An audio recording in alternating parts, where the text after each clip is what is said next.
నమస్తే మేడం. నమస్తే. ఏ నియోజకవర్గం నుంచి వచ్చారు మేడం? ఏమన్నారు? ఏ నియోజకవర్గం? కర్నూలు నియోజకవర్గం.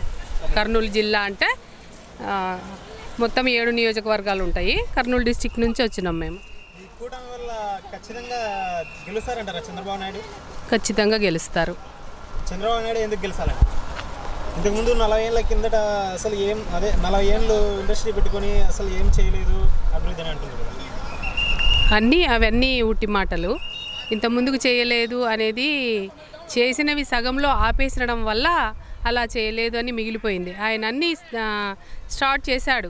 నెక్స్ట్ వచ్చిన వాళ్ళు దాన్ని ఇంప్లిమెంటేషన్ చేయకుండా ఆగిపోవడం వల్ల ఆయన ఏం చేయలేదు, దాని కిందికి అతని మీది పోతుంది. కానీ అతను చాలా పనులు చేశారు, చాలా స్టార్ట్ చేశాడు. అన్నీ మధ్యస్థంలో ఆగిపోయాయి అంతే.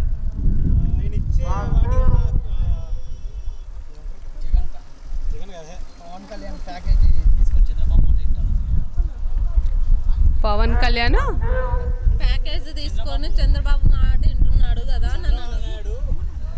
పవన్ కళ్యాణ్కి ప్యాకేజ్ ఇచ్చి ఆయన ఎట్ట చెప్తే అట్లా ఆడిస్తున్నాడు అని రోజే అంటుంది కదా. ఇప్పుడు మీరు కూడా నరం లేని నాలుక 100 మాట మాట్లాడుతుంది. అది ఏంటి నిజము అనేది ప్రజలకు తెలుసు, నాయకులకు తెలుసు. ఎవరు వేస్తే, ఎవరు ఓటేస్తే ఎవరు గెలుస్తారు. గెలిచిన వాళ్ళకి రేపొద్దున చేసి చూపించేంత దమ్ము ధైర్యం ఉన్నవాడు ఖచ్చితంగా వస్తాడు. చంద్రబాబు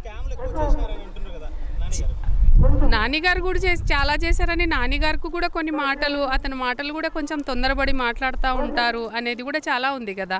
దానికి మనం కొన్నిటిని మాట్లాడకపోవడమే మంచిగా ఉంటుందని నేను అనుకుంటున్నా. వీళ్ళు సింగిల్గా జగన్ వస్తుంటే తట్టుకోలేక మోడీ దగ్గర పోయి ఢిల్లీకి పోయి మోడీ కాళ్ళు పట్టుకొని పొత్తు కోసం తీసుకున్నారని అంటున్నారు కదా. తప్పు మాట కదా అది. ముగ్గురు కలిసి ఒక రాష్ట్రాన్ని బాగు చేయడానికి పవన్ గారు ఎన్నో తనకిచ్చిన సీట్లను కూడా త్యాగం చేస్తున్నారు. అది ఆలోచించటం లేదు. తప్పుగా మాట్లాడాలంటే చాలా తొందరగా మాట్లాడతాం, కానీ ఒక మంచి జరగాలి, ఒక మంచి మాట మాట్లాడాలి అంటే ఆచితూచి మాట్లాడాల్సి ఉంటుంది. మరి ఈ సభలకు మనుషులు తప్ప ఓట్లు వేయడానికి ఎవరు రారు, బ్యాలెట్ బాక్సులు కూడా నిండవని అంటున్నారు. ఇప్పుడు చూస్తున్నారు కదా ఈ సభ. అసలు ఎక్కడైనా ఒక ఇసుక వేస్తే కూడా రాలనంత ఇదిగా జనం ఎట్లా వచ్చినారో మీరే చూస్తున్నారు. రేపు ఓటింగ్ కూడా అలాగే జరుగుతుంది. చంద్రబాబు గారు కూడా అలాగే గెలుస్తారు. మా మోదీ గారి వల్ల మన రాష్ట్రం కాకుండా అన్ని రాష్ట్రాలు ఎంత డెవలప్మెంట్ ఉన్నాయో అలాగే ఆంధ్రప్రదేశ్ కూడా మోదీ ప్రభుత్వం వస్తేనే కింద డబల్ సర్కార్, కింద ఏ ప్రభుత్వం పైన అదే ప్రభుత్వం, పైన అదే ప్రభుత్వం కింద ఒకటే ప్రభుత్వం, అంటే డబల్ ఇంజన్ సర్కార్ ఎక్కడైతే ఉంటుందో ఆ రాష్ట్రము చాలా ఉన్నతిగా ఉంటుందనే ఆలోచన ప్రజలందరికీ కూడా తెలుసు.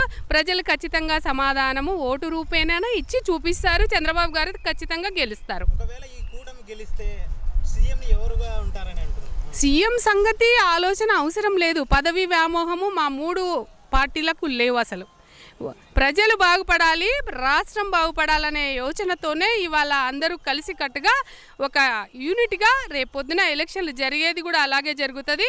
గెలుపు తథ్యం.